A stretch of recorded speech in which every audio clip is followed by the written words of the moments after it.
А гэта той цуд, на якім мы вандравалі. Круізны лайнер, даследчык мораў, дзіця каралеўскіх карыбаў, уражвае з першых хвілін. Як можна такое стварыць? 14 паверхаў, вялізны паддашак, дзе ўсё, што душа пажадае.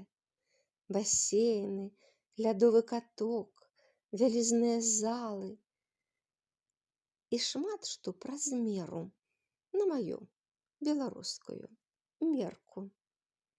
Больш за 3000 даследчыкаў мораў і сушы знайшлі тут утульны прытулак. Сярод муравейніка гэтага тлумнага толькі 2 беларускі.